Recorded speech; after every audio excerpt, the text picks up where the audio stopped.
So, ang maganda pa dito, ayan, makikita nyo, nagbayad si bossing ng, ito, purong barya, iwan ko magkano to. Bali boss, inipon mo rin to. Oo. Yan tindahan, pagkawa na ng 20, swak. Ayan, So ayan, good day, good life. Meron tayo ditong customer. Nagpa-install siya nitong ating Pia original. At syempre, sinamahan niya na rin yan ng Zenlo X5 na 100 watts, no? So, ang maganda pa dito, ayan, makikita nyo, nagbayad si bossing ng, ito, purong barya, iwan ko magkano to. Binayad ni bossing. Boss, nasa magkano ba to? 10K. Ayan, bali, nasa 10,000 to. Na puro tig-20. Bali, boss, inipon mo rin to. Oo. Yan tindahan, pagkawa na ng 20, swak.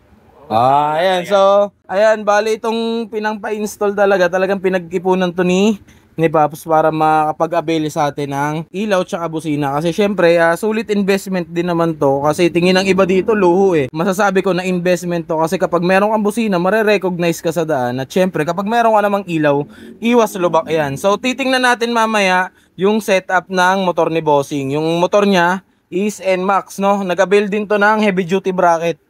So, papakita ko sa inyo kung paano natin i-install yung Zenlo X5 tsaka yung Pia original. So, ayan, ito yung kanina na nagpa-install sa atin na nagbayad ng napakaraming barya, no? So, ulitin ko lang, ito yung pina-install niya.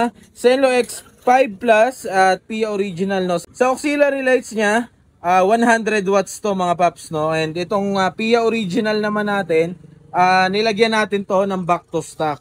So ayan, regarding naman sa auxiliary lights niya, ito yung itsura ng ating Zenlo X5 na 100 watts. Ayan. Dito natin siya in-install. O nga pala, ulitin ko lang, nag-avail din si Paps ng ating heavy duty bracket, no? So talagang ito, wala tong alog. So ito naman yung itsura niya sa malayo, nung ating auxiliary lights. Ayan, no? Poging-pogi pa rin, no? So ayan, sa low beam niya, meron tong solo white. Ayan. And kapag nag-high beam, combination color white and yellow. Kapag naka-low beam, meron tong passing na isang kulay. Ayan. And kapag nag-high beam, wala na siyang passing kasi dalawang kulay na yung gumagana, no? Regarding naman sa horn niya, ginawa natin dito is meron tong back to stock na tinatawag, no? So naggagaytang tayo ng halo switch dito banda. So sound check naman natin yung stock na busina. So ayan, kapag pinindot na yung ating back to stock or yung halo switch, doon na papasok yung ating loud horn, na which is yung Pia. So bali ayan mga paps, regarding naman sa switch ng kanyang ilaw, ito yung ginamit 3-way switch, no? So ito mga paps, alloy na siya, no? So pangmatagalan yan, kaya kahit maulan, safe na safe gamitin yan. And also, nagbutas tayo dito para sa kanyang passing light. So bali mga paps, kapag nag-avail kayo ng any kind of MDL o kaya auxiliary lights, libre na rin tong passing light, no? So ayan pala yung kanyang low beam. Solo white lang. Ayan, no, kahit maaraw pa, umaga, hapon pa lang, pero kita nyo naman bumaba ka talaga.